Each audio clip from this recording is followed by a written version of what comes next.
Nah, mungkin ini agak sedikit berbeda ya dengan yang kita bahas sebelumnya, tetapi masih ada kaitannya. Kalau yang sebelumnya, di dua pertemuan sebelumnya kita lebih membahas pemodelan sebenarnya ya, pemodelan transportasi yang ada di tubuh manusia, dan di sana banyak kaitannya dengan substans atau material-material, dibilangnya paling enak substan tadi itu sih. Jadi yang berkaitan dengan suatu komponen yang akhirnya dia ditransfer begitu. Yang dalam hal ini kebanyakan yang kita bahas adalah obat. Nah, selain yang sifatnya tadi itu kan kalau itu berupa molekul begitu. Nah, selain itu kita juga ada transfer juga yang ada di tubuh manusia, selain dari molekul, yaitu adalah panas di sini yang akan kita bahas hari ini. Saya record dulu sebentar.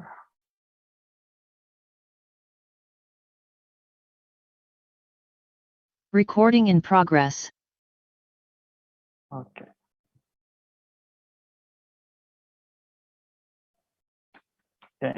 Di transfer in human body.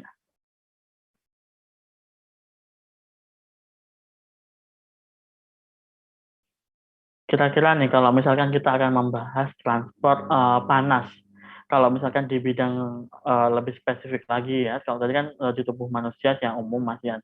Kalau misalkan kita lebih spesifik yang berhubungan dengan biomedical engineering, kira-kira apa saja nih? Silakan kalau mau ada yang open mic boleh, atau tulis di kolom chat juga boleh, silakan.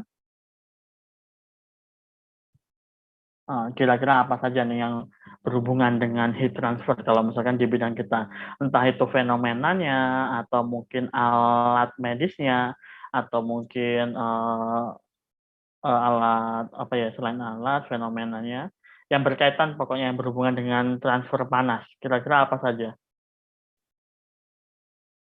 Ada inkubator bayi, lanjut, selain itu apalagi yang umum ya, paling banyak sekali dibutuhkan pasti di setiap rumah sakit punya.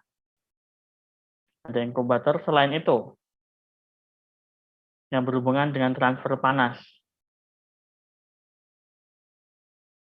Boleh open mic atau tulis di kolom chat.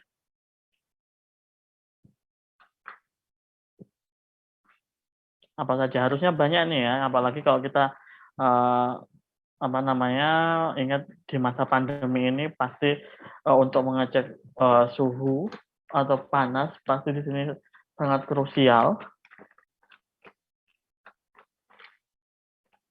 Mulai dari yang alatnya umum sampai alatnya yang udah spesifik, banyak macamnya. Silakan. Ini cuma Fahri saja nih yang jawab nih. Fototerapi boleh. Nah, fototerapi untuk ini ya, biasanya untuk bayi yang biasanya terkena penyakit kuning. Nah, alat untuk sterilisasi. Nah, ini juga masih berhubungan dengan panas ya, karena untuk sterilisasi itu tidak ada macam-macam caranya. Ada yang menggunakan pakai sinar, pakai UV, tapi benar juga ini kata umum ada untuk sterilisasi menggunakan panas itu autoclave biasanya yang dipakai ininya ya, aplikasinya. Ayo ada yang lainnya lagi, silakan. Termometer, nah ini yang paling umum ya, malah tadi belum tersebut ya, termometer untuk alat ukurnya, alat ukur suhunya. Dua lagi mungkin, fenomenanya juga boleh ya, atau penyakitnya, fenomena juga boleh yang berhubungan dengan heat transfer. Yang itu kalau di bidang kita berarti entah itu harus mencegahnya nantinya atau kemudian mendiagnosisnya seperti itu. Itu apa aja? Ini baru 4 ini kan alat semua nih. Mungkin kalau yang fenomenanya apa kira-kira yang terpikirkan? Kalau yang berhubungan dengan heat transfer, berhubungan dengan transfer panas. Demam, boleh.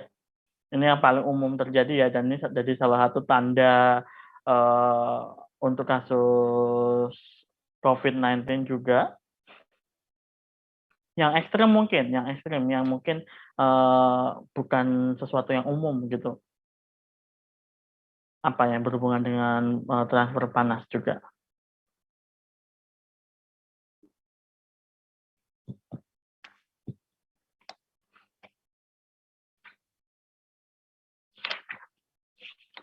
Satu atau dua orang lagi silahkan.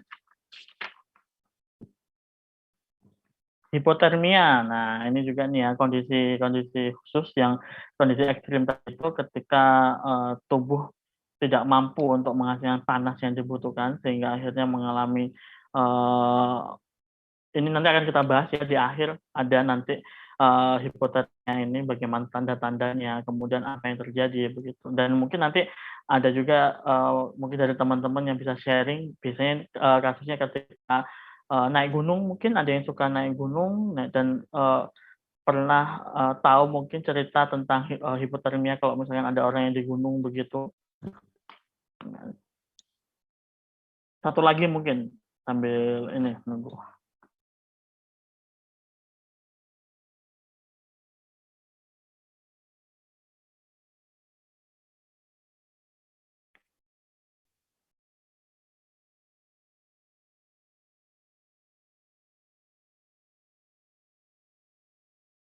Ada demam, ada hipotermia yang berhubungan dengan panas.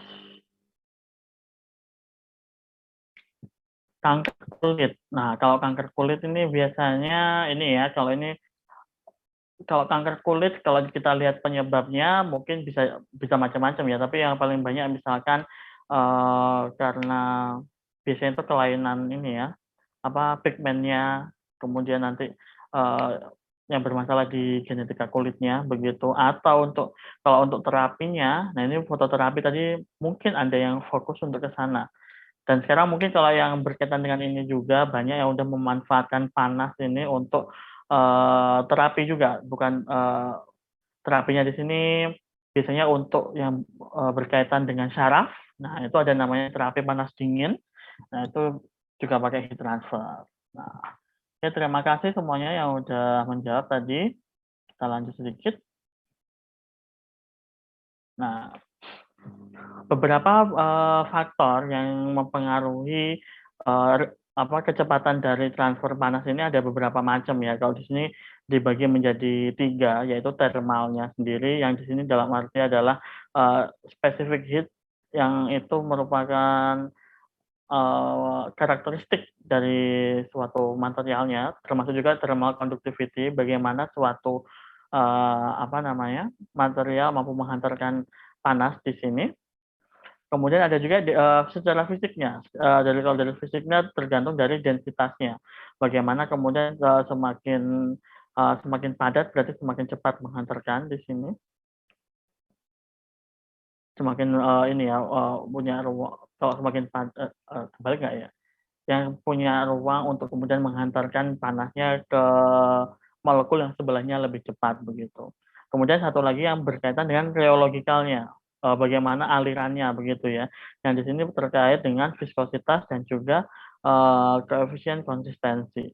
Nah, mungkin kalau dari ini yang paling sering kita temui itu yang atas ya, yang viskositas, yang di sini akan mempengaruhi bagaimana kalau ini berkaitan dengan fluida, bagaimana sebuah fluida mampu mengantarkan panas dengan baik atau tidak di situ.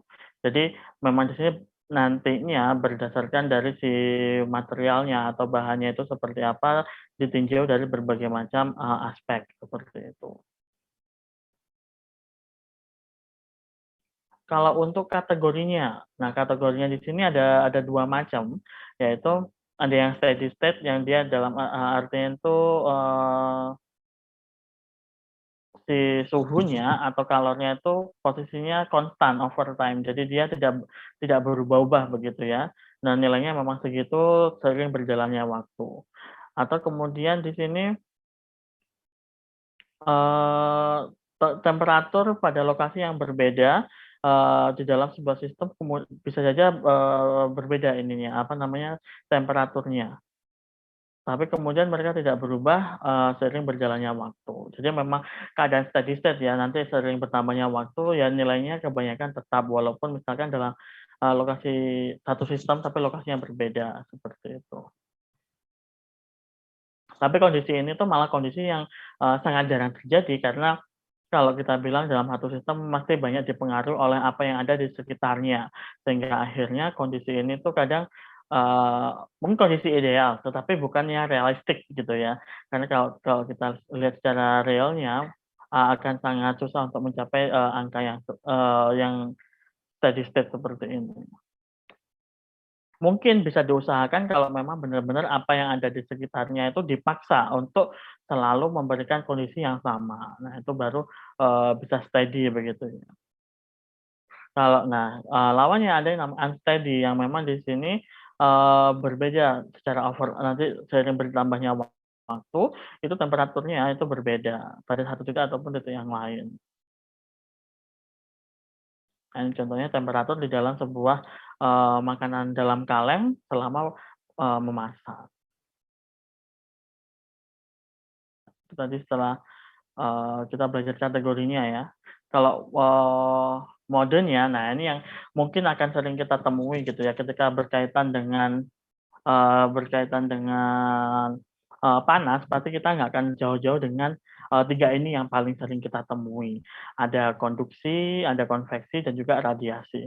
Tetapi nanti untuk di tubuh manusia, kita bahas, satu lagi, yang sebenarnya itu tuh hampir mirip sama konduksi atau konveksi, tetapi kalau di tubuh manusia itu dibedakan. Satu lagi itu namanya evaporasi atau penguapan. Maksudnya adalah penguapan dari, keringat kalau di tubuh manusia. Nah, kalau mungkin, masih ingat ya, mungkin mulai SD dulu sudah ini ya, sudah familiar dengan istilah konduksi, konveksi, dan radiasi. Kalau konduksi di sini, eee, si panasnya di sini untuk medianya tidak ikut bergerak, jadi yang bergerak hanya panasnya saja atau kalornya saja, terjadi di solid, liquid, ataupun gas. Jadi bisa bisa semuanya ya. Eee Jadi, yang bagian yang, mediumnya itu tidak ikut bergerak. Nah, kalau yang konveksi itu mediumnya juga ikut bergerak. Biasanya terjadi kalau yang ini terjadi di gas dan liquid, nggak mungkin kalau solid ya sebenarnya, karena kalau solid ikut bergerak, nah ini lebih, eee tidak memungkinkan begitu ya. Misalkan contoh, eee, dari apa Eee, misalkan mendidihkan air gitu ya, kalau di airnya sendiri, nah itu kan konveksi, tetapi kalau di, misalkan tungkunya, nah itu kan konduksi. Kalau di tubuh manusia yang konveksi itu, ini yang paling banyak gitu, ini yang paling paling dominan, karena ini yang kemudian mampu membawa kalor itu ke semua bagian tubuh. Jadi kalornya itu ikut terbawa oleh aliran darah, kalau di tubuh manusia. Konduksinya itu pas kapan? Nah, konduksinya itu terjadi ketika tubuh manusia, itu bersentuhan dengan, bagian lain yang ada di sekitar bagian lain di lingkungan. Misalkan ketika duduk, oh berarti di situ dari, bagian tubuh yang bersentuhan dengan kursinya, atau ketika misalkan memegang gagang pintu, berarti dari tangan ke, engsel, gagang pintunya. Nah itu, contoh yang konduksi. Untuk yang radiasi pun sebenarnya juga terjadi, tapi kalau untuk yang radiasi ini lebih kecil gitu, apa namanya, jumlahnya, sehingga kadang, tidak terlalu diperhatikan. Bahkan kalau yang di tubuh manusia, itu yang tadi itu yang lebih penting yang evaporasi. Radiasi di sini yang dimaksud adalah yang dari ini ya, dari sumber utamanya dari matahari begitu. Nah, atau mungkin dari alat-alat yang memancarkan, gelombang elektromagnetik, kayak begitu.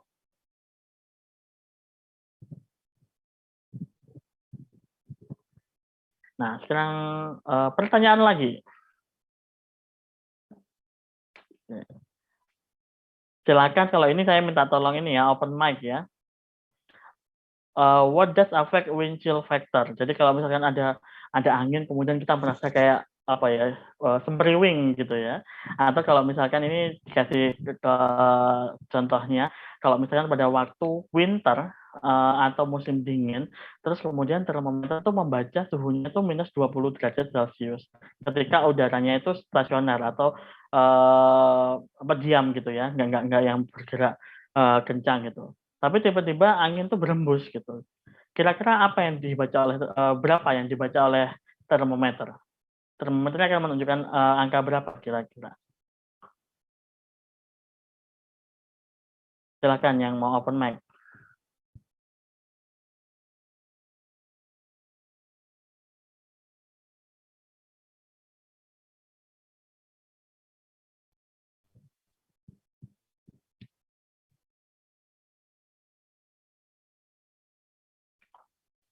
Kalau udah tahu kira-kira berapa, kasih tahu alasannya. Kenapa segitu?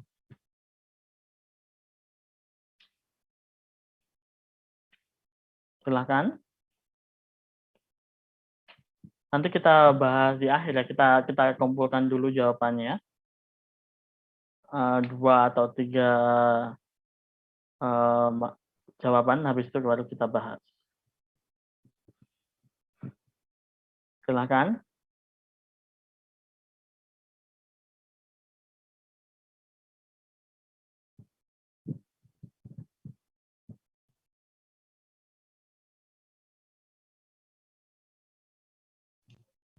Izin jawab, Pak. Silakan. Kalau menurut saya kan pada alat kan dibacanya minus 20 derajat Celcius Ya. ketika tidak ada angin. Tapi Ya. kalau misalnya ada angin, kalau menurut saya suhunya akan tetap, Pak. Ya. Tetap, kenapa, Aaron? Karena angin yang berhembus itu juga memiliki suhu yang sama, Pak. Sehingga jadinya suhunya sebetulnya tidak berubah. Oke. Kemudian ya hubungannya tadi itu kan kalau misalnya angin berhembus, kita merasa kayak semeriwing gitu. Kira-kira apa itu berarti efeknya? Apa yang terjadi sebenarnya gitu? Kan kalau misalnya ada angin kan kita jadi ngerasa lebih dingin. Kalau menurut saya itu mungkin karena kalau ada angin kan jadinya kayak kulitnya itu lebih sering terkena suhu yang suhu yang baru. Jadi kayak kan ketika angin kena ke kulit kan panas itu kan ke arah kulit, jadinya ke bawah angin jadi kita ngerasa lebih dingin. Nah, terus ketika ada angin lagi keluar lagi suhu tubuh, jadinya lebih sering suhu tubuh itu keluar, jadi kita ngerasanya kayak lebih dingin gitu, Pak. Oke, kita keep dulu. Silakan selanjutnya. Izin, Pak. Izin. Oke, sama dulu nih, Fahri atau Made nih? Ya, silakan Fahri dulu. Kalau menurut saya juga tetap pembacaan suhunya itu karena mungkin kalau angin berhembus itu kan dalam waktu yang singkat ya, Pak.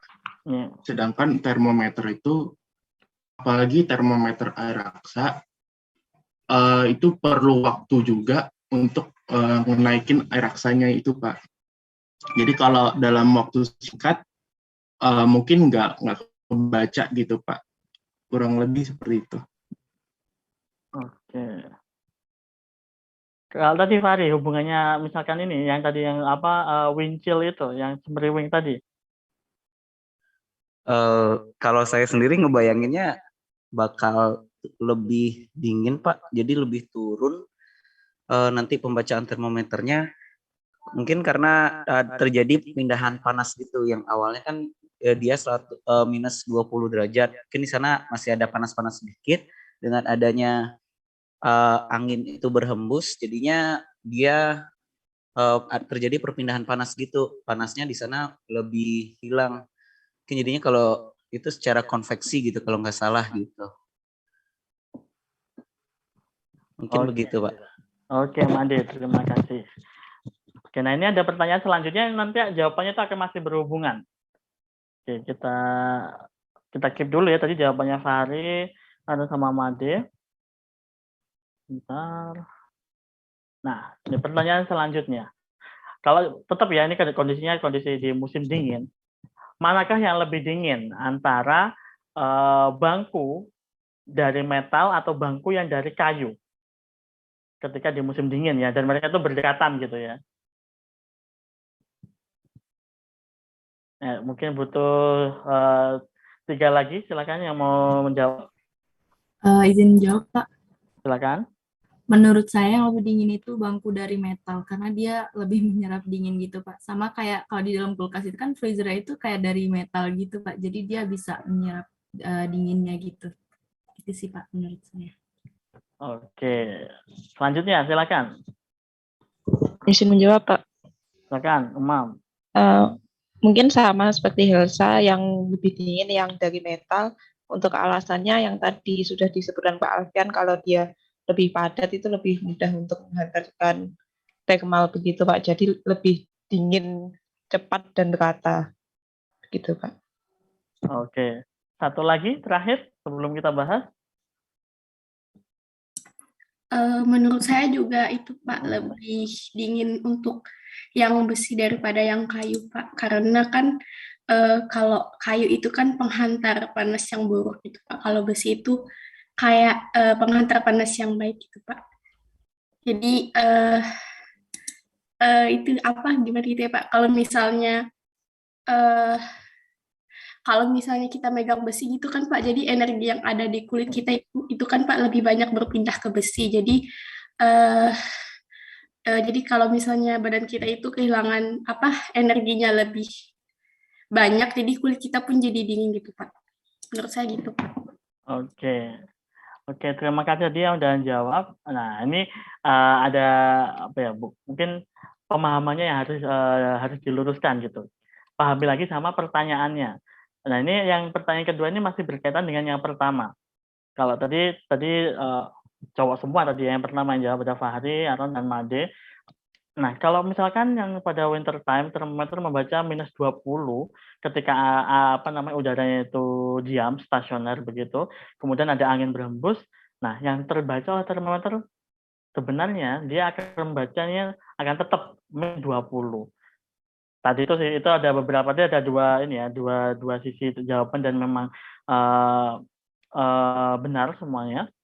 Jadi termometer membacanya akan tetap karena satu tadi sudah disebutkan termometer itu membacanya pasti butuh waktu untuk ini ya mengetahui perubahan suhunya yang kemudian akhirnya ditampilkan itu membutuhkan waktu untuk kemudian naik gitu, dan di sini kan yang terbaca oleh termometer yang ditanyakan itu, jadi harus jeli gitu ya.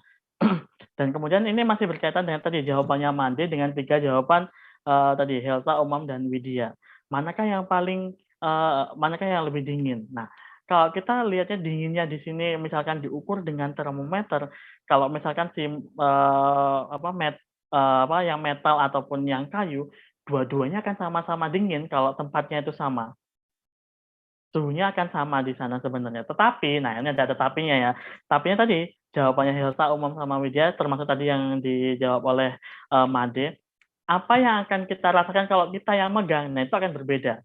Makanya kalau ini yang kedua mungkin nggak saya sebutkan ya, apakah ini coldernya ini gara-gara yang diukur oleh termometer atau dipegang sama orang. Nah, kalau diukur dengan termometer harusnya akan sama karena mereka di tempat yang sama. Kayak begitu. Walaupun ini tadi ya bahannya mereka berbeda, tetapi kan bahan berbeda di sini dalam arti mereka mampu melepas dan mempertahankan panas lebih cepat atau lebih lambat gitu saja. Tetapi ketika memang akhirnya dalam jangka waktu yang mungkin agak berbeda, setelah sekian lama kemudian mereka diukur suhunya gitu ya, permukaannya gitu. Nah, ini akan sama kalau di tempat yang sama. Tetapi ketika kulit kita yang kemudian memegang antara yang metal dengan yang kayu, nah ini akan berbeda tadi karena yang metal di sini lebih tadi ya dia adalah konduktor, penghantar panas yang baik, maka tadi mungkin yang disebutkan sama Widya mungkin ini ya lebih tepatnya langsung kita sebut sebagai kalor gitu ya dibanding energi, lebih spesifik. Jadi kalor yang ada di tubuh kita akan lebih mudah untuk berpindah kemudian. Yang akhirnya apa yang kita rasakan, si metallic part ini akan terasa lebih dingin karena tadi itu yang ada dari tubuh kita akhirnya selain secara konduksi akan berpindah ke metallic part bands ini. Dan itu kalau misalnya pada yang wooden akan lebih susah karena tadi itu yang sudah disebutkan tadi ya Helsa dan Umam akan lebih susah untuk menghantarkan panas. Nah, ini ya, jadi konsepnya harus dipahami. Jadi memang kalau tubuh kita ada secara khusus ya, memang yang tujuannya yang bertugas untuk mendeteksi panas, dan di sana tadi itu mungkin kita nggak bisa membacanya sekian atau sekian, tetapi dengan terutama ini ya, kalau kita yang paling paling sensitif itu ada di ujung jari dan ujung lidah sebenarnya. Oh, mana lagi ya, kalau ini ya untuk merasakan panas, itu, di area-area itu karena di situ paling ini, pembuluh darah dekat dengan permukaan sehingga akhirnya lebih mudah untuk kemudian merasakan perbedaan suhu. Nah itu tadi. Kemudian kalau untuk tempat pengukuran, nah ini ada yang tahu mungkin tempat untuk mengukur suhu kalau yang di tubuh kita paling akurat ada di mana? Di ketiak mungkin. Di ketiak. Ketiak ini paling umum untuk dilakukan ya. Ada lagi selain ketiak? Di lubang anus mungkin, Pak? Di mulut, di dubur, satu lagi? Biasanya kalau bayi ini biasanya diceknya satu tempat lagi yang belum disebutkan. Di kuping, Pak.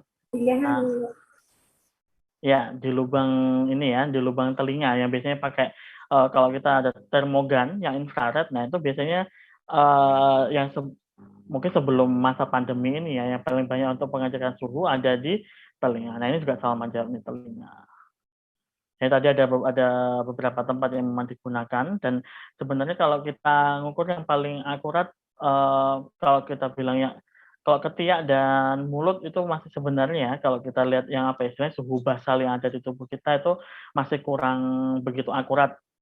Tadi yang lebih akurat yang ada bisa pakai termogan itu untuk yang di telinga atau yang di dubur itu yang lebih akurat lagi.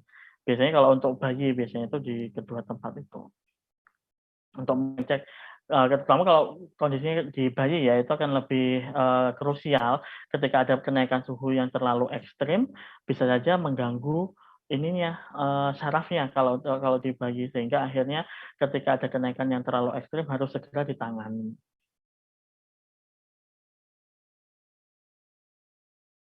Oke, kita lanjut dulu.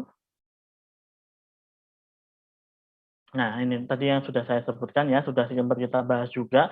Jadi, kalau di tubuh manusia tadi sebenarnya selain 3 tadi ya, selain, ada radiasi, konveksi dan juga, konduksi, itu tambahannya itu ada evaporasi atau, menguap atau mungkin proses berkeringat gitu yang sebenarnya kalau kita lihat prosesnya kan mirip dengan, konveksi ataupun ya konveksi ya yang paling tepat ya karena ada medianya, tetapi di sini untuk di tubuh manusia, dibedakan.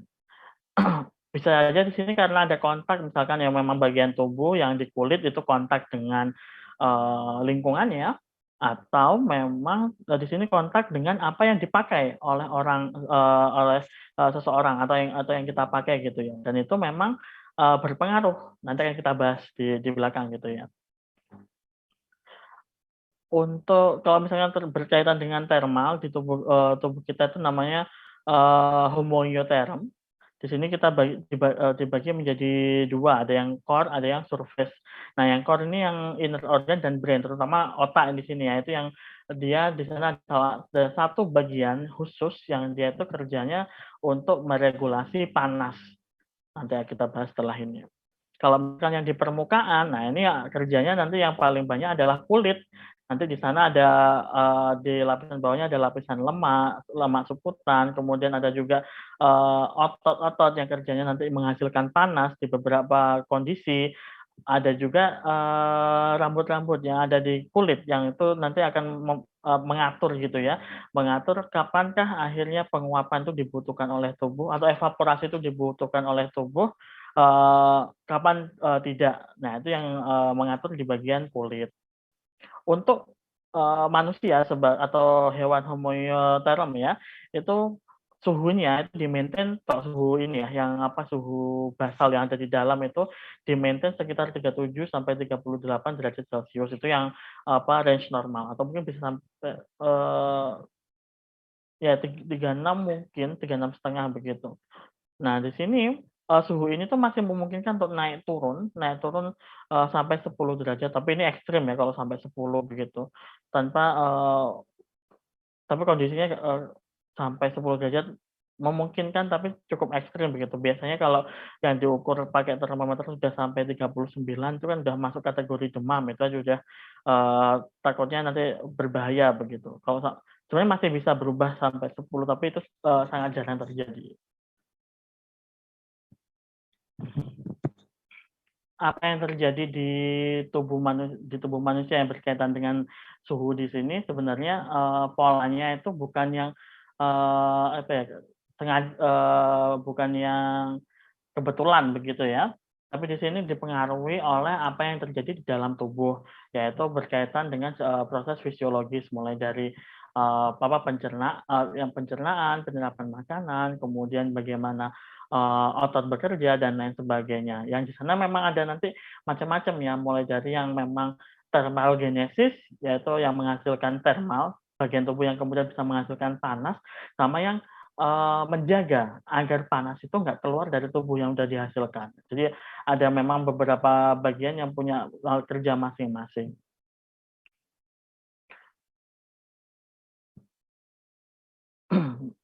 Mekanisme panasnya di sini bukan hanya yang dihasilkan gitu ya, dihasilkan dari dalam tubuh, tetapi juga dengan bagaimana kemudian panasnya ini berpindah di dalam tubuh itu sendiri ataupun berpindah ke lingkungan. Jadi di dalam tubuh sendiri pun kalau misalkan kita ini ya misalnya kondisi tadi demam begitu ya, itu kan berarti ada salah satu bagian tubuh yang kemudian tergantung sih ini patologinya di mana. Ada yang misalkan gara-gara apa namanya memang sakit kemudian demam yang terasa panas, ada yang di sekujur tubuh, ada yang mungkin setengah tubuh bagian atasnya saja yang ekstremitasnya nggak ikut panas. Nah, itu tergantung kondisi patologisnya. Ada yang mungkin demam karena disebabkan adanya apa namanya inflamasi. Nah, itu masih ya, juga memungkinkan kemudian muncul panasnya sebagai salah satu tanda inflamasi. Dan itu berarti ketika ada yang muncul seperti itu di dalam tubuh secara apa proses fisiologisnya ada yang memang tidak normal, kemudian yang harusnya kalau orang normal transport panasnya itu tadi yang suhunya pasti dijaga sekitar 37 sampai 38 derajat Celcius. Tetapi kalau tadi yang nggak normal bisa sampai 39 bahkan lebih seperti itu. Ini ya, ini di gambar ini ditunjukkan kalau misalkan yang bagian tengah yang merah di bagian dalam itu sekitar 37, tapi kemudian di bagian apa ya skin di bagian kulitnya ini warnanya masih kuning ya itu sekitar 33 34 derajat Celcius. Itu kalau keadaan yang panas hangat. Tapi kalau misalnya pada dingin, kalau misalnya dingin yang di ujung misalkan di telapak tangan, telapak kaki itu bisa sampai 27 sampai 29 derajat Celcius yang dirasakan gitu ya. Karena tadi itu kalau misalkan yang kayak gini nanti tubuh akan meregulasi. Jadi bagian-bagian yang terasa lebih dingin itu akan dialiri dialiri oleh darah yang di situ membawa kalor untuk kemudian menghangatkan area-area tersebut. Nah, sebelum masuk ke bagian ini nih. Kira-kira nih kalau untuk kan kondisi tadi demam misalkan, kalau demam kebanyakan kemudian akhirnya dikompres. Kalau dikompres itu sebaiknya kompresnya itu kayak gimana?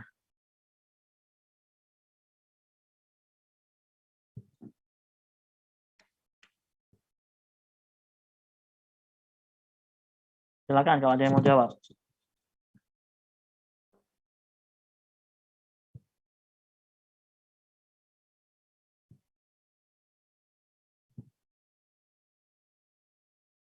Kayak apa kira-kira kompres yang pas gitu ya? Kalau misalkan kondisinya misalkan memang demam, kemudian butuh kompres begitu. Kompresnya silakan. Kalau menurut saya kompres hangat, Pak. Karena sebenarnya ketika tubuh demam itu suhu dalam tubuh itu menurun sehingga kayak sel dalam tubuh itu mengirim mengirim sinyal ke otak agar tuh bekerja sehingga kayak menaikkan suhu gitu, Pak. Jadi kalau misalnya tubuh panas, kita tuh harus membantu badan supaya suhunya tuh normal kembali. Jadi dikompres dengan air hangat gitu, Pak. Terima kasih. Oke, terima kasih Ilma. Satu lagi mungkin, silakan.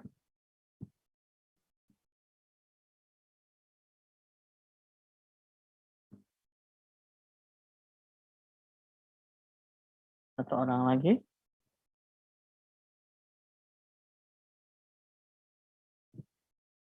kira-kira bagaimana? Atau mungkin sama ini ya, tambah lokasinya Mungkin kira-kira di mana? saya, Pak. Suara siapa ini? Nggak kedengeran. Rosa. Saya tadi mau nambahin jawabannya Ilma sih, Pak. Saya setuju kalau dikompres air hangat, karena kalau semisal dikompres air dingin tuh biasanya tuh dianggap sebagai ancaman gitu buat sistem imun tubuh, sehingga tubuh itu bakal semakin meningkat suhunya kayak gitu. Kalau lokasinya kira-kira di mana nih yang benar nih? Kalau lokasinya dari apa namanya, pengalaman, mungkin saran dari dokter gitu ya Pak, di ketiak kalau nggak di tengkuk gitu Pak. Tapi saya nggak tahu pasnya yang seharusnya di mana gitu. Oke.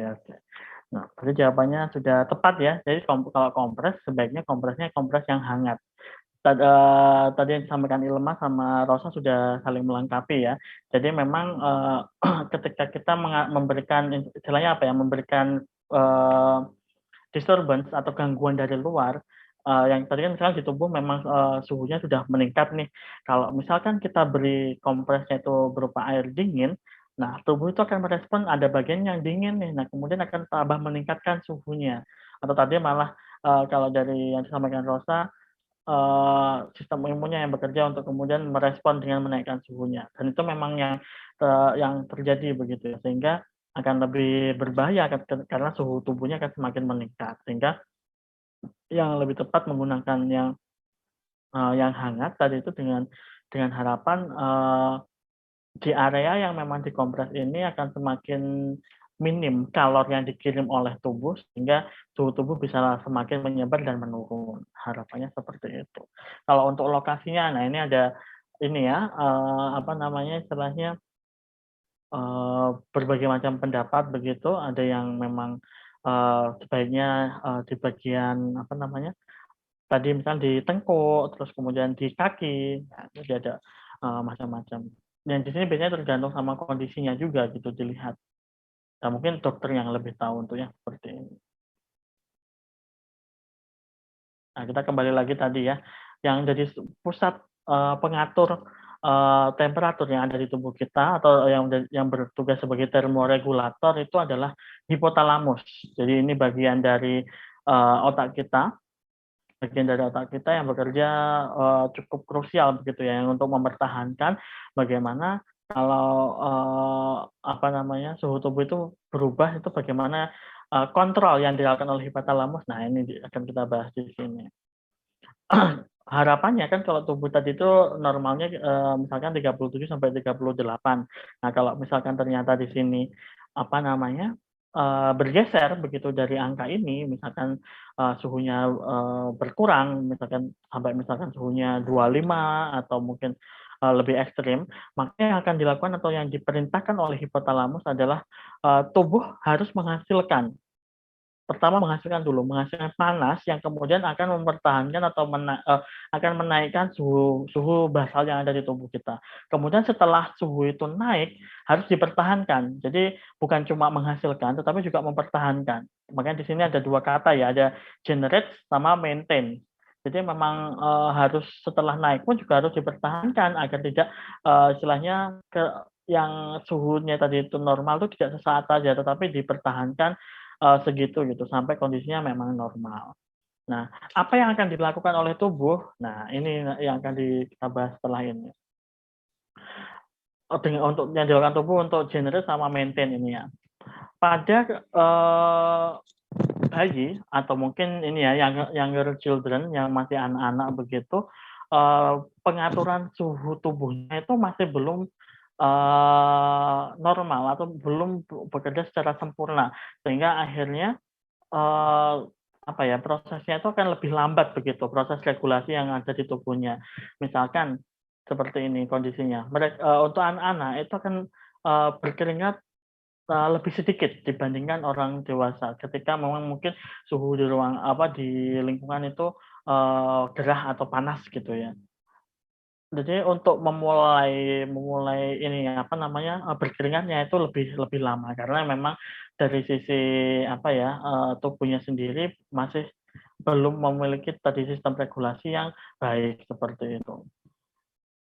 Dan ini akhirnya dengan kondisi yang seperti ini, tubuhnya atau tadi yang basal temperatur temperatur yang dasarnya dia itu, untuk bayi, itu lebih tinggi lebih tinggi ya dibandingkan yang sudah, dewasa misalkan. Itu lebih tinggi karena di sini hubungannya adalah tadi, kalau hubungannya dengan sweating pasti hubungannya dengan yang, kulit. Yang kulit dalam hal ini adalah luasan area kulitnya, luasan area tempat akhirnya bisa mengeluarkan, keringatnya. Dan dalam hal ini kenapa kok yang di anak-anak itu lebih tinggi suhunya, karena per area surface-nya pasti lebih sempit kan yang balita. Makanya akhirnya suhu tubuhnya lebih tinggi dibandingkan dengan yang, dewasa, seperti itu. Selain itu juga karena metabolismenya itu lebih aktif karena baru lahir. Itu di sini average-nya sekitar 37,5. Sebenarnya masih masuk tes yang orang normal tadi sih, tapi,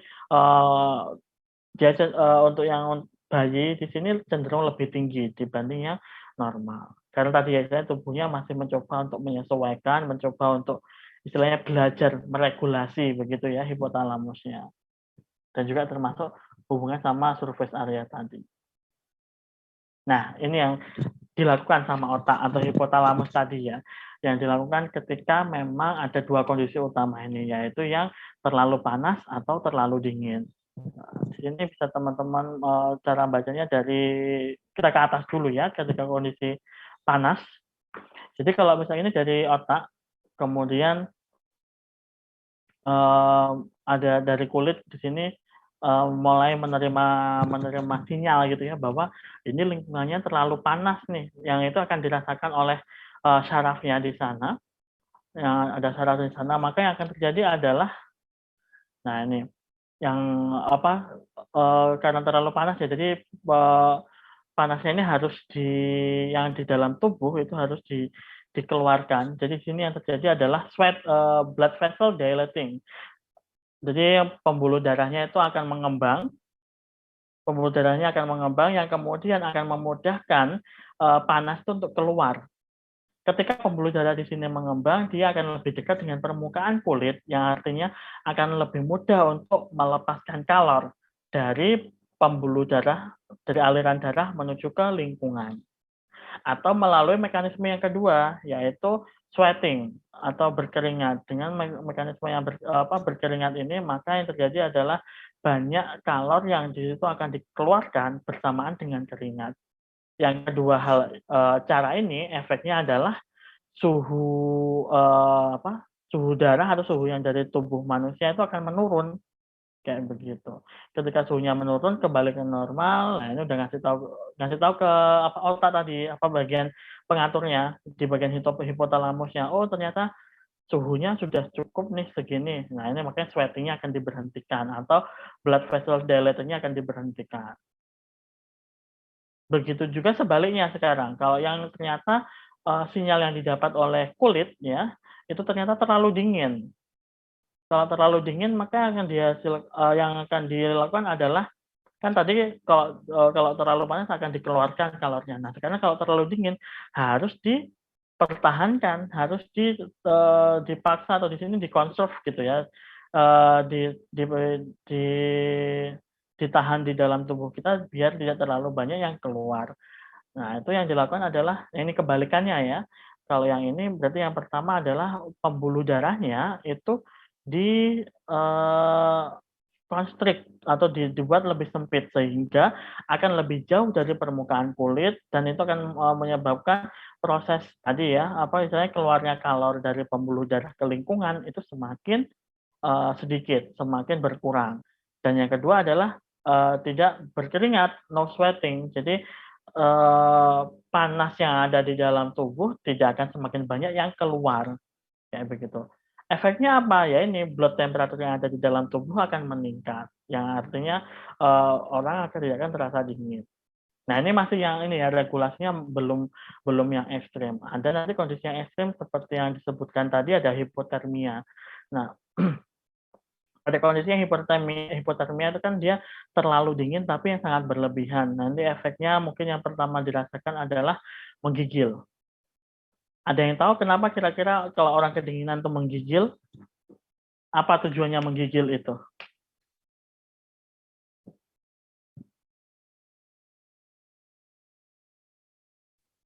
Izin jawab, Pak. Silakan. Kalau nggak salah, seingat saya, tujuan menggigil itu supaya tubuh bergerak sehingga merasakan panas, Pak. Bagian apa yang bergerak? Itu saya nggak ingat, Pak. Ya, seluruh tubuh. Seluruh tubuh. Ada yang ini mau nambahin mungkin? Silakan. Izin nambahkan, Pak. Oke, Made.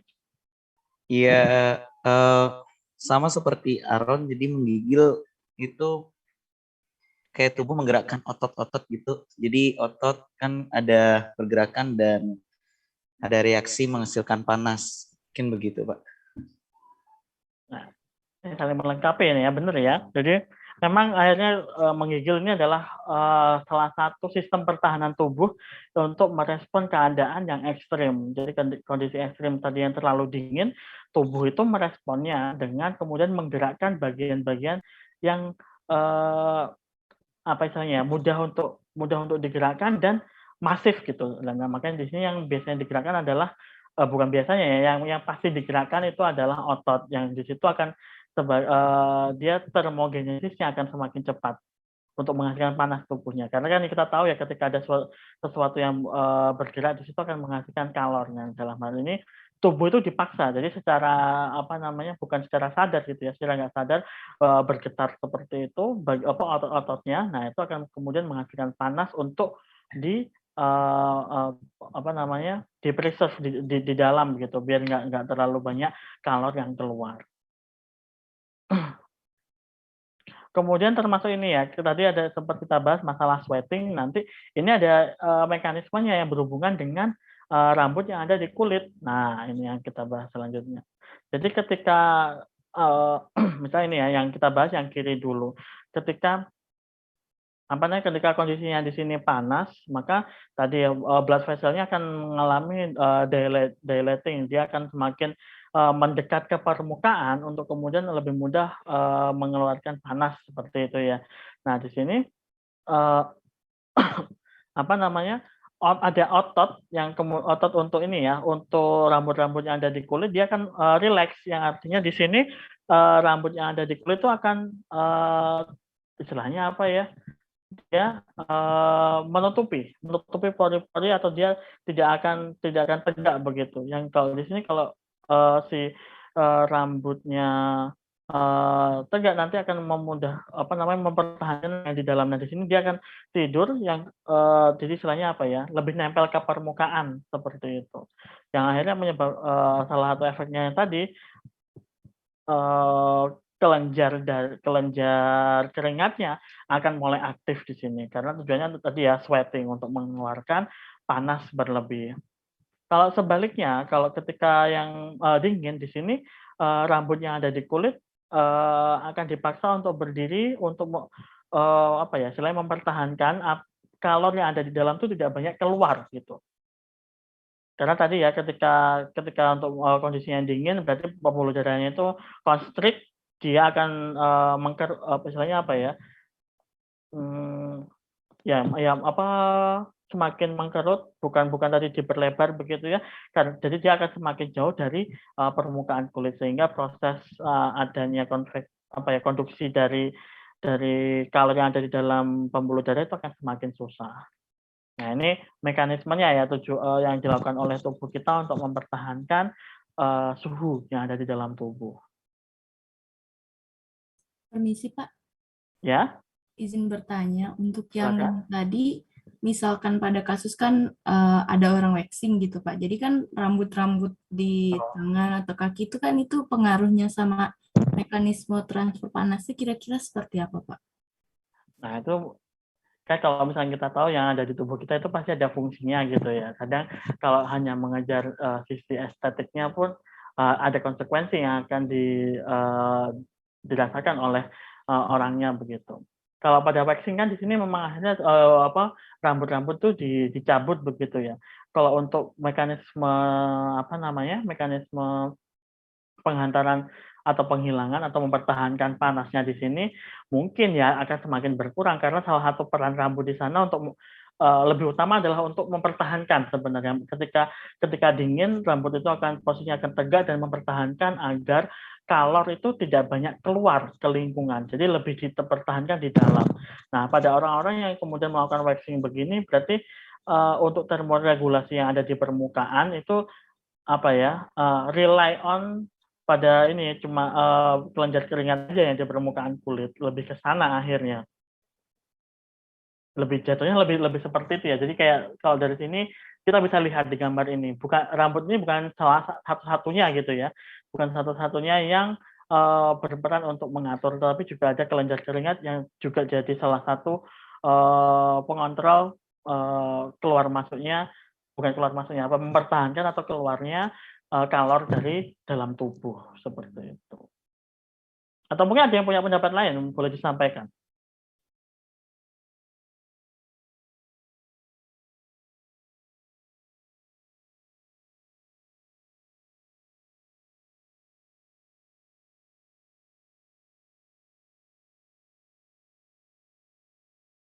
Gimana?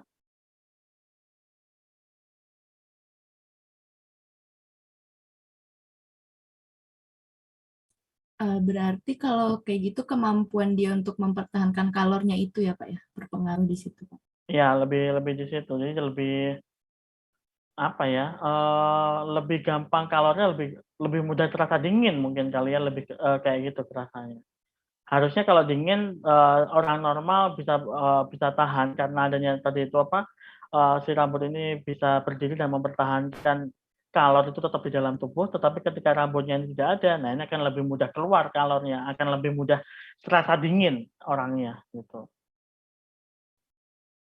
Oh iya, baik Pak. Terima kasih. Oke. Nah, ini ada keterangan di bawah yang belum saya sebutkan tadi ya. Di sini ada kondisi yang memang kalau sudah terpapar suhu yang dingin tapi dalam jangka waktu yang lama, nah itu tubuh akan merespon dengan mempertebal lapisan lemaknya. Yang tujuannya adalah tadi itu sebagai yang mempertahankan agar panas yang ada di dalam tubuh itu tidak terlalu banyak yang keluar sehingga lapisan lemaknya akan lebih dipertebal oleh tubuh kayak begitu. Tapi ini dalam jangka waktu yang lama ya. Biasanya kalau kayak yang seperti ini memang dari sisi keturunan, misalkan tinggal di area yang memang dingin atau di pegunungan, yang itu pasti kerasa lebih dingin. Nah, itu ada perbedaan-perbedaan seperti ini.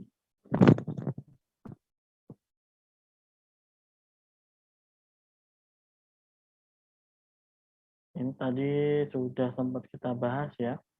Kalau yang ini, nah ini mungkin yang di tubuh kita, transfer kalor itu mostly dominan itu dikerjakan oleh darah dan juga pembuluh-pembuluhnya di sana. Jadi transfer panasnya dari satu area ke area yang lain secara konveksi itu difasilitasi oleh darah. Nah, kalau untuk yang konduksi itu tadi itu yang ketika misalnya bersentuhan dengan lingkungan atau mungkin antar inner organ dan lain sebagainya itu masih mungkin terjadi.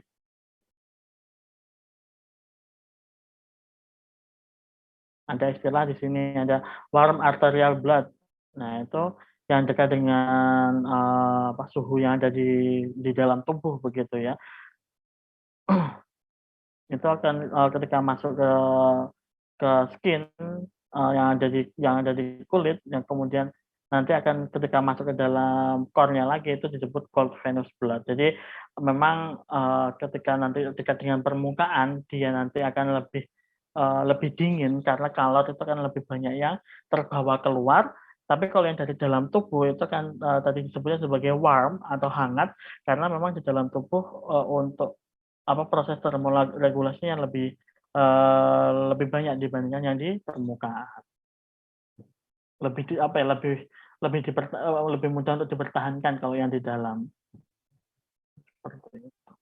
Nah, ini seperti yang saya sebutkan tadi ya, pembuluh darah itu mampu mengalami vasokonstriksi dan vasodilatasi. Yang di sini memang kalau dilihat dari secara anatominya, semakin ke permukaan otomatis pembuluh darah itu akan semakin kecil. Yang artinya akan semakin semakin kalau kita lihat sebagai luasannya dia akan semakin luas di dekat dengan surface-nya, yang di dekat dengan kulit akan semakin luas, tetapi akan semakin pengaruhnya tadi akan lebih mudah untuk melepaskan kalornya akhirnya. Jadi makanya tadi ketika dingin, maka yang terjadi adalah vasokonstriksi, pembuluh darah itu menyempit sehingga tidak semakin banyak pembuluh darah yang dekat dengan permukaan, sehingga kalor mampu dipertahankan. Kayak gitu. Nah, ini ukurannya kalau pembuluh darah arteri yang dekat dengan derma itu kulit ya, itu tidak melebihi dari 50 mikrometer dari radiusnya, jadi sangat kecil gitu ya.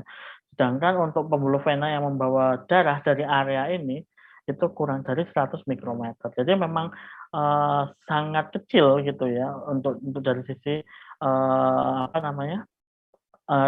diameter radiusnya ya di sini. Jari-jarinya yang di dekat dengan permukaan tuh kalau arteri 50 mikrometer, kalau yang vena itu 100 mikrometer. Tapi kalau yang di permukaan kan biasanya ini ya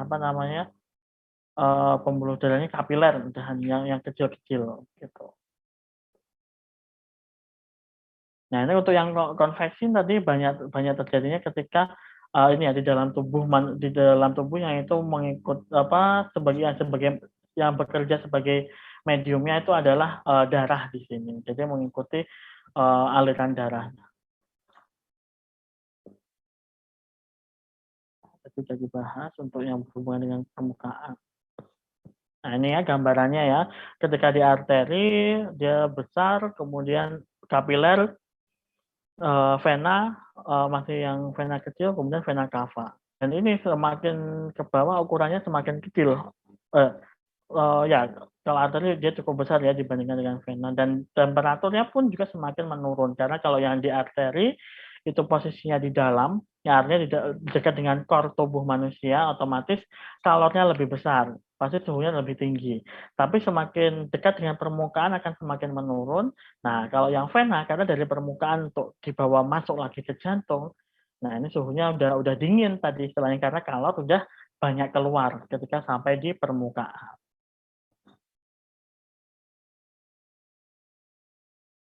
Ada beberapa ini tadi yang sempat saya tanyakan di awal ya, mungkin nanti di sini akan kita bahas beberapa contohnya. Di sini mulai dari clothing, ada inkubator tadi yang disebutkan, ada heat cold therapy, thermal camera, dan juga electrodermal activity.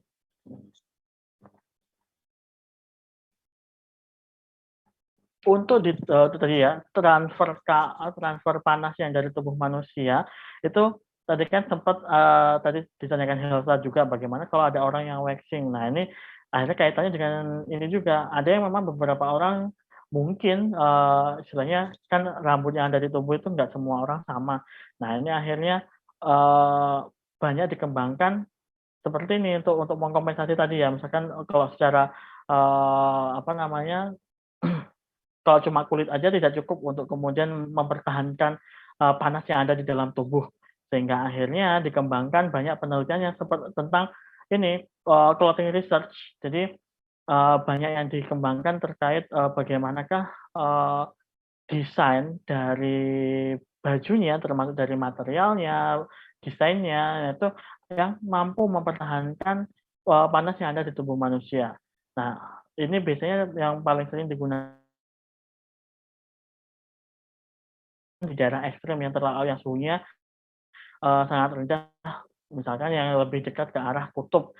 Misalkan kalau di kalau di Amerika itu yang dekat dengan Kanada atas atau Alaska gitu. Kalau di Eropa itu di misalkan negara-negara Skandinavia seperti Swedia, Finland, atau Norway, yang itu kan, atau Islandia gitu ya, yang itu masuk bagian area atas, dan mereka kalau sudah masuk yang winter itu suhunya ekstrim gitu ya.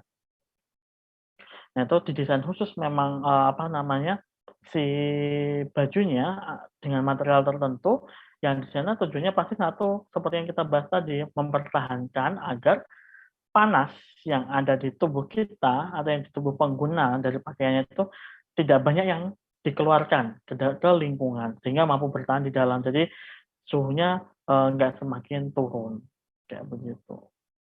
Jadi sekarang tuh juga cukup ini ya di dunia mungkin bukan fashion ya, tapi lebih ke secara fungsionalnya itu dikembangkan karena memang adanya kebutuhan. Jadi untuk area-area tertentu punya market yang seperti ini. Atau akhirnya ini nih, apa namanya, ada namanya indoor climate. Jadi memang, untuk penelitian-penelitian yang berkaitan dengan, ada juga yang kenyamanan ataupun penelitian ya, misalkan memang di ruangan yang, apa, di-setting dengan suhu tertentu dan kemudian orang yang bekerja di sana harus terpapar dengan suhu itu tuh terus-menerus, sehingga akhirnya harus memang didesain khusus, pakaiannya atau bajunya agar tadi itu, satu lebih ke, termoregulasinya harus baik, nah seperti itu. Atau kalau misalkan itu ada contoh car seat di situ ya, tempat, jok mobil seperti itu, dari sisi materialnya, permukaannya didesain khusus agar kemudian memberikan kenyamanan dan juga, ini, ketika dipakai mungkin sebagai duduk lama tidak terasa panas dan lain sebagainya. Nah, kayak begitu. Ini jadi salah satu topik riset sendiri ya untuk di dunia tekstil begitu, mulai terutama bahannya biasanya, bagaimana kemudian mendesain bahan itu yang mampu preserve panas agar tidak terlalu banyak yang keluar.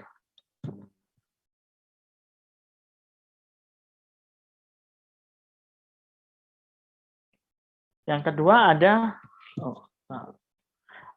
ini inkubator atau mungkin ada dua jenis ya. Kalau misalnya seperti ini di rumah sakit itu ada inkubator, ada infant warmer. Nah ini kadang itu yang sering ini ya apa dikira apa istilah lain, tapi dari sisi fungsinya itu hampir sama, yaitu ketika memang bayi itu membutuhkan kondisi yang apa masih belum stabil, kondisinya masih belum stabil sehingga butuh adanya pembantu di sini. Pembantu dalam arti untuk memberikan apa namanya panas ke bayi tersebut. Nah ini bisa macam-macam. Tapi kalau dari sini dari alatnya sendiri tuh kalau infant warmer memang menghasilkan panas, tetapi kalau inkubator itu tidak selalu gitu ya.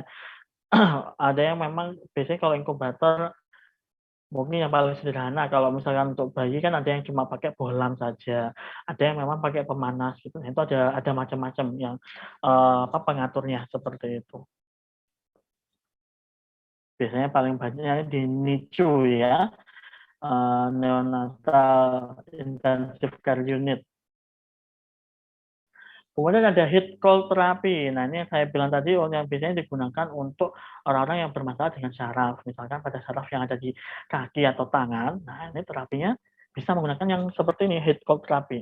Tapi ini ada ini ya, ada aturan dan aturannya sendiri kayak misalkan berapa lama, seberapa sering. Nah, itu ada aturannya sendiri dan dilihat juga apakah membutuhkannya heat saja atau cold saja. Nah, itu ada ininya, ada istilahnya ada SOP-nya sendiri gitu ya.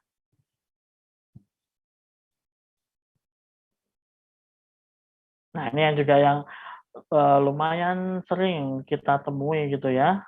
Ada apa namanya thermal kamera. Ini gara-gara pandemi ini, jadi orang biar istilahnya untuk pengukuran suhunya less kontak begitu, akhirnya daripada kita ngecek satu-satu ya udah kita sensing semua aja seruangan misalkan atau sepenangkapan layar yang ada di kamera. Nah ini menggunakan thermal kamera seperti ini.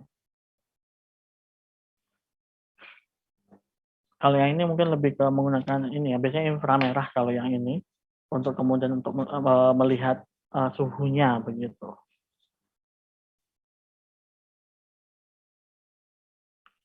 Kemudian ada juga yang ini tadi sempat saya sebutkan ada electrodermal activity atau EDA. Ini termasuk salah satu yang jadi topik skripsi juga ya. Angkatan 2016 dulu ada yang mencoba untuk mendeteksi stres itu dari sinyal EDA, electrodermal activity. Yang di sini untuk apa namanya? alatnya itu ditempelkan ke jari-jari ini di sini. Ada juga yang di kaki. Tapi kalau kemarin yang anak skripsi itu 2016 di jari seperti ini. Digunakan untuk melihat elektrodermal activity. Jadi melihat sebenarnya kalau kita lihat detailnya, yang dilihat adalah konduktivitas dari kulit, tapi kemudian ini ternyata ada hubungannya dengan elektrodermal. Jadi sinyal listrik yang dihasilkan dari kulit begitu.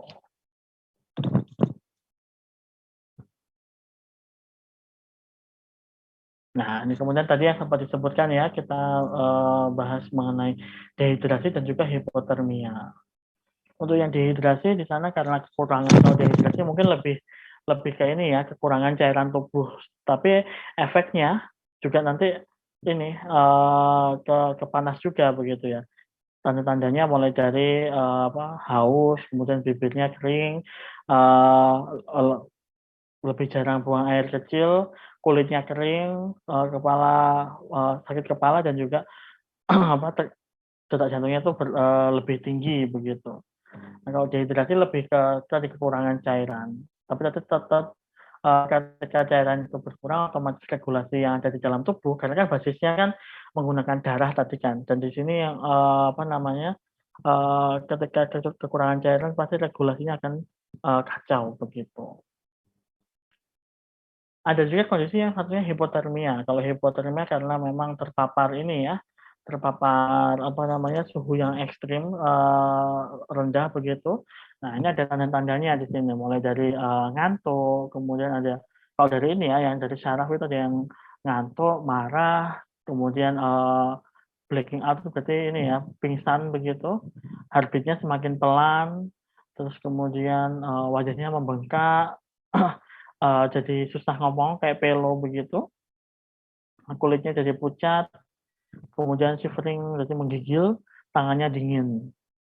Nah, ini kalau sudah parah nanti bisa jadi ini ya, kayak semacam frostbite gitu ya. Jadi udah jaringannya mati sampai harus diamputasi. Ada yang ini nggak, mungkin yang tadi sempat saya tanyakan di awal, ada yang punya pengalaman ini naik gunung mungkin dan ada cerita tentang hipotermia, itu mungkin yang paling sering ini ya terjadi kalau di Indonesia mungkin, karena kan kita bukan negara yang ini ya, yang 4 musim begitu.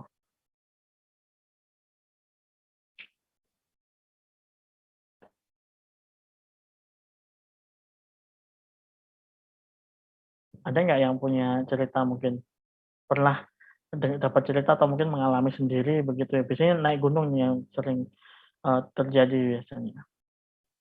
Karena kan kalau udah di atas gunung, kondisinya oksigen itu semakin berkurang karena tinggi dari laut semakin naik, tinggi dari permukaan laut semakin naik, dan suhunya pasti kalau misalkan naik gunung kan malam ininya, nah itu semakin dingin akhirnya terjadi hipotermia.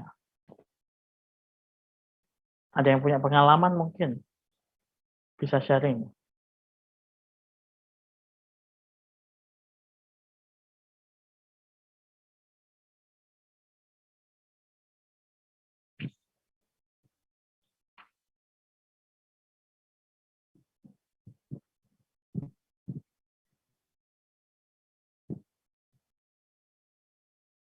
Silakan.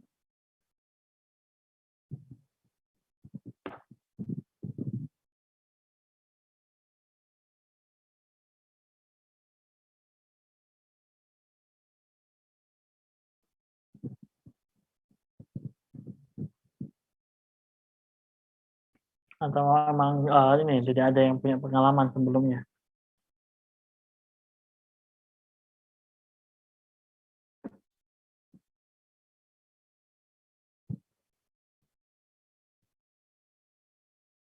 Oh, kirain ini ya, Fabian ada yang mau sharing ya.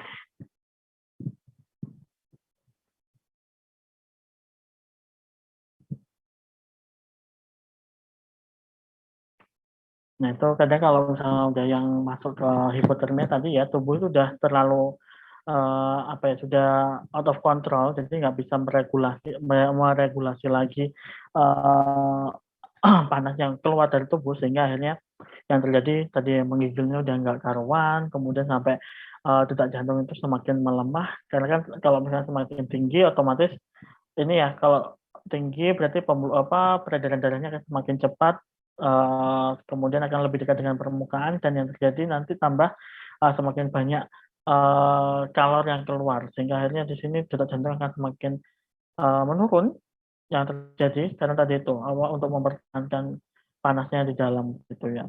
Shivering, kalau shivering memang tujuannya agar tadi menghasilkan kalor begitu.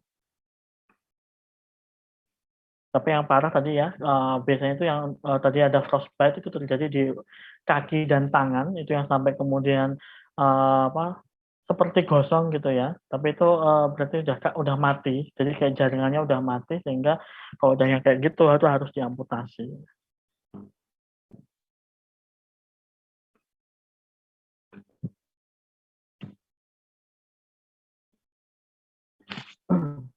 Sebenarnya kalau untuk materi kita hari ini hanya sampai di sini.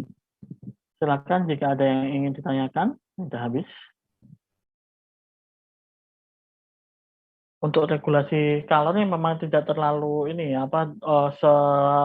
serumit misalkan tadi kemarin substan atau kalau substan yang molekul itu kan memang cukup rumit ya. Kalau yang ini benar-benar tadi kalau secara alurnya itu berkaitan langsung dengan pembuluh darah yang memang membawa kalornya ya, tetapi di sana dia cuma ikut di aliran darahnya. Dan tadi sudah ada pengaturnya ketika memang akhirnya tubuh itu terasa dingin atau panas, hipotalamus yang mengatur bagaimana kemudian tubuh harus merespon. Dan ini benar-benar yang mekanisme yang paling banyak bekerja. Kalau menghasilkan yang sebagai termogenesis itu lebih banyak di otot, tadi sudah dibahas. Kalau misalkan untuk yang mengeluarkan dan mempertahankan itu full ada di kulit kayak begitu. Ada pertanyaan dari Helsa. Saat tubuh merasa dingin, apa sebaiknya memakai baju tebal atau tidak? Nah, kalau tubuh merasa dingin ini kadang ada tergantung kondisinya ya Helsa. Dinginnya ini kenapa harus tahu dulu. Jadi harus tahu apakah secara patologis atau bagaimana. Kalau memang lingkungan yang menyebabkan tubuh itu terasa dingin, nah ini kan berarti panas yang ada di tubuh harus dipertahankan biar tidak banyak yang keluar sehingga akhirnya memakai baju yang lebih tebal itu adalah opsi yang paling tepat gitu ya. Akhirnya biar di sini kalor itu cuma mantul kena bajunya kemudian tetap dipertahankan di sekitar tubuh manusia atau mungkin bahkan kalor itu nggak mau keluar dari tubuh untuk kemudian tetap ada di dalam gitu. Kalau misalkan tidak pakai baju karena memang lingkungan yang dingin yang terjadi adalah tadi kan sebenarnya prosesnya itu kan bukan menyerap yang dari luar gitu ya, tapi prosesnya itu antara melepaskan kalor atau mempertahankan kayak begitu.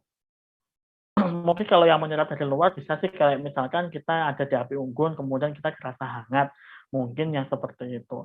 Tapi kalau misalnya pada kondisinya seperti ini kan misalkan nih cuma kerasa yang dingin, itu kan mekanisme yang ada cuma ada tadi apakah kemudian akhirnya panas yang ada di dalam tubuh itu keluar melalui mekanisme yang normal memang keluarnya panas atau kemudian akhirnya itu dijaga agar dia keluar, dipertahankan dengan cara tadi ya ada mekanisme yang dari tubuh itu sendiri atau kita bantu dari luar dengan cara mempertahankan pakai misalnya baju yang lebih tebal.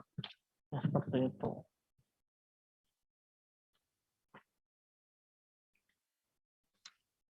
Ada lagi? Atau mungkin ada yang punya pendapat lain. Kalau mau ada yang disampaikan juga nggak apa-apa ya, silahkan.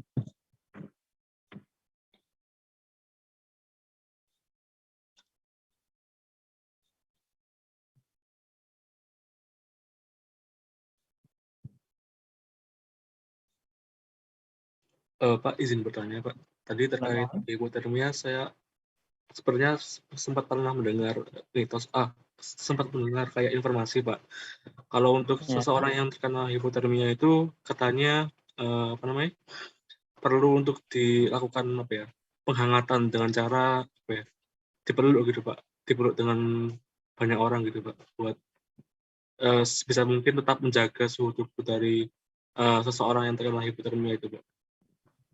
Mungkin ini terdengar kayak aneh, Pak, kayak mungkin disuruh untuk telanjang gitu, Pak, dengan perburukan secara telanjang gitu, Pak, untuk menghangatkan tubuhnya, Pak. Apakah benar seperti itu, Pak?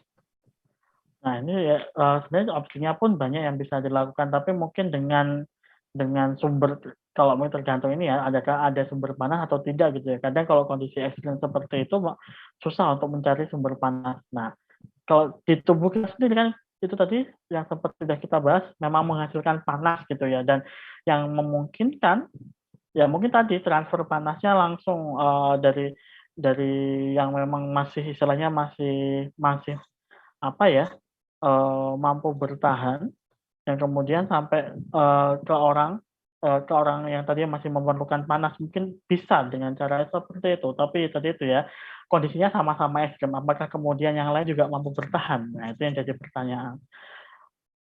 Ada di beberapa, mungkin kalau ini kadang saya mengaitkan dengan informasi yang terjadi di beberapa film yang berkaitan dengan pendakian di gunung yang bersalju dan lain sebagainya seperti itu akhirnya kejadian-kejadian seperti ini paling banyak terjadi karena tadi itu orang-orangnya nggak sadar akan tanda-tanda hipotermianya. Kemudian kalau mungkin sudah sadar, sudah telat, dan kemudian di sekitarnya pun akan sangat susah untuk mendapatkan tadi sumber panasnya. Nah itu yang jadi ini ya kondisinya seperti itu. Nah ini benar mungkin yang dibilang Hilsa itu ya. Karena panasnya di sini itu memungkinkan untuk kemudian akhirnya berpindah ya. Tadi kan secara konduksi itu bisa terjadi. Bahkan kalau misalnya kita cuma memegang pintu atau mungkin kita duduk, itu panasnya kan bisa aja ke benda yang memang bersentuhan dengan kita. Karena memang tubuh kita menghasilkan panas dan panas itu bisa keluar gitu. Tapi tadi itu ya mungkin Hilmi, kalau saya sempat dengar juga sih kalau ini untuk kemudian istilahnya menghangatkan temannya akhirnya harus ya ini istilahnya dipeluk biar memang akhirnya ada transfer panas di sana. Tapi kalau in real case-nya ya ini kurang tahu. Benarnya katanya Health ini di kolom chat memang bisa kemungkinan seperti ini.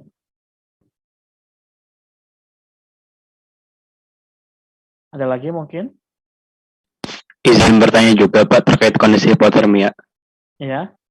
Kan saya pernah lihat di beberapa kasus hipotermia itu katanya di kasus-kasus ekstrim kalau hipotermia itu bisa sampai si penderita hipotermia itu sampai mempersepsikan dingin sebagai suatu hal yang jadi panas gitu. Nah itu kira-kira regulasi tubuh dalam kondisi tersebutnya seperti apa ya Pak? Nah kalau ini ya, saya juga sempat dengar ya ini. Jadi tesnya diberikan orang yang mengalami hipotermia itu udah nggak normal lagi. Jadi malah akhirnya saya nggak lupa apakah ini cerita sebenarnya atau saya lihat di film ya, tapi kayaknya benar seperti itu. Jadi orangnya sudah nggak sadar lagi sehingga akhirnya harusnya dia itu mempertahankan suhu tubuhnya dengan misalkan pakai pakaian yang tebal dan lain sebagainya. Ini malah orangnya buka baju gitu. Tapi karena udah terlalu ekstrim ya hipotermianya. Nanti mungkin bahkan ini ya salah satu tandanya nih ada losing consciousness. Jadi udah semacam nggak sadar, dia nggak aware dengan lingkungannya kayak begitu. Atau mungkin Zalda malah punya info yang lain lagi mungkin. Kalau yang saya dengar tuh kebetulan sama seperti yang tadi Bapak katakan Pak. Jadi ya saking merasa panasnya sampai orang tuh melakukan hal yang sebaliknya gitu, malah menanggalkan pakaiannya. Nah itu jadi udah hilang kesadarannya begitu. Kalau nggak salah itu ini ya, kalau misalnya ada yang teman-teman saya sempat dengar ada cerita pendaki yang mengalami hipotermia begini, tapi malah akhirnya ini di Indonesia mungkin sepertinya kalau nggak salah, yang kemudian akhirnya malah yang dilihat karena dia tahu kalau hipotermia, tapi yang dilihat teman-teman loh kok malah menanggalkan bajunya begitu. Orangnya sudah nggak sadar begitu untuk melakukan hal yang seperti itu. Nah ini juga ada nih ya di sini di PowerPoint ini juga ada tambahan kalau misalkan first aid yang bisa dilakukan mulai dari ya ini berpindah ke tempat yang lebih hangat, kemudian menutupi tubuhnya dengan selimut atau handuk atau coat, minum sesuatu yang hangat. Nah ini malah ini avoid alcohol or caffeine. Jadi malah jangan ini ya, apa namanya, kopi dan lain sebagainya. Jangan, nah ini jangan menggosok tangan dan kaki, kemudian jangan letakkan, nggak boleh mandi, nah benar ya. Jangan menggunakan heating pad. Nah, biar enggak ini kalau menggunakan heating pad nanti malah ini ya, apa namanya, dikiranya malah diturunkan suhunya. Sama seperti yang tadi ya, yang kompres.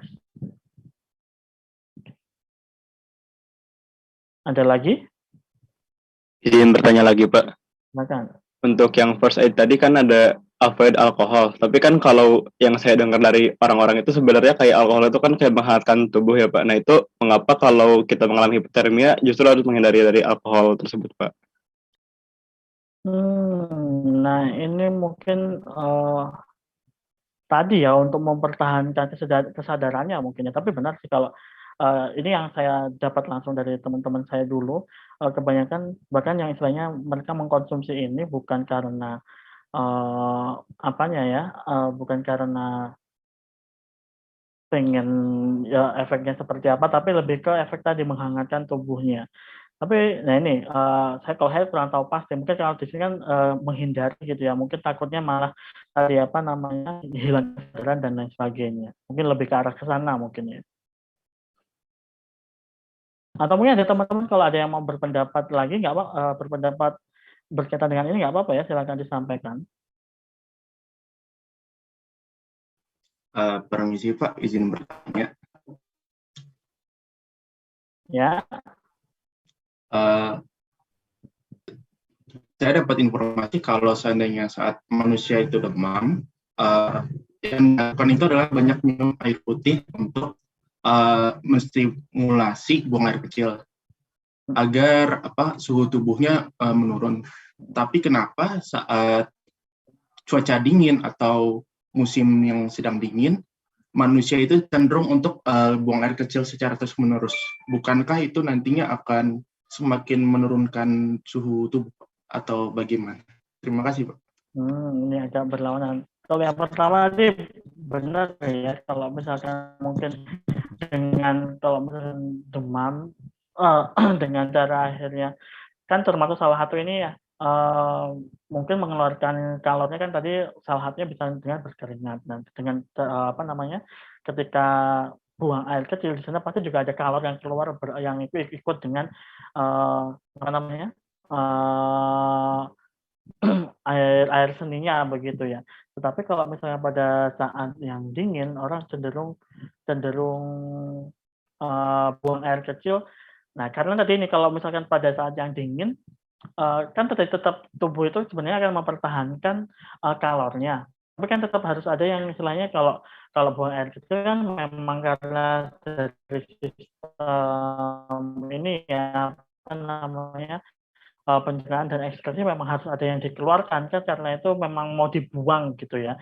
Dan di sini mempertahankan tubuhnya tadi itu dengan cara yang memang meminimalisir adanya kalori yang keluar melalui kulit tadi itu, karena kan itu yang jauh lebih besar ya kalori yang keluar karena lewat seluruh permukaan kulit itu memungkinkan. Nah, tetapi kalau untuk yang lewat air seni mungkin jauh lebih kecil. Tapi kan di sini tetap harus tadi ya secara apa metabolisme dari tubuh harus memang ada yang dikeluarkan, diekspresikan seperti itu. Kalau menurut saya mungkin lebih kayak begitu ya. Jadi tetap harus dilakukan, tapi mungkin dikurangi untuk apa namanya istilahnya kalori yang keluar dari tubuh.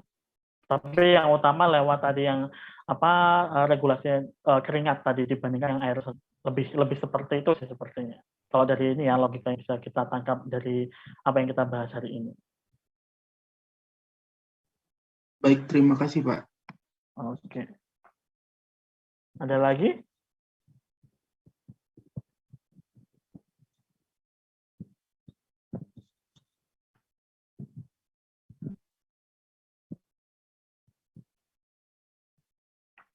Oke, kalau misalkan tidak ada, mungkin bisa kita akhiri ya. Minggu depan adalah pertemuan terakhir untuk topik saya. Nah, semoga tadi ini ya kodenya bisa ketemu. Akhirnya kita bisa bahas minggu depan untuk yang berkaitan dengan neuron. Jadi transportnya tetap transport molekul, tapi nanti akan kita bahas lebih ke arah listriknya, ke arah kelistrikannya. Kemudian kita bisa melakukan simulasi nanti. Itu yang akan kita bahas minggu depan, hari Senin berarti ya. Dan nanti setelah itu akan dilanjutkan oleh Bu Fitri, nanti berkaitan lebih ke arah ini apa namanya histologi sistem sirkulasi nanti. Kalau begitu sekian dari saya. Saya stop dulu ya.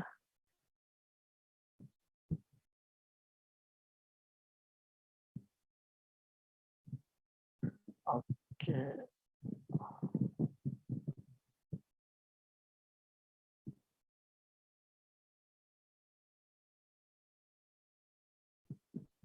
Recording stopped. Oke. Oh ya, untuk presensinya mungkin masih tanggal kemarin akan saya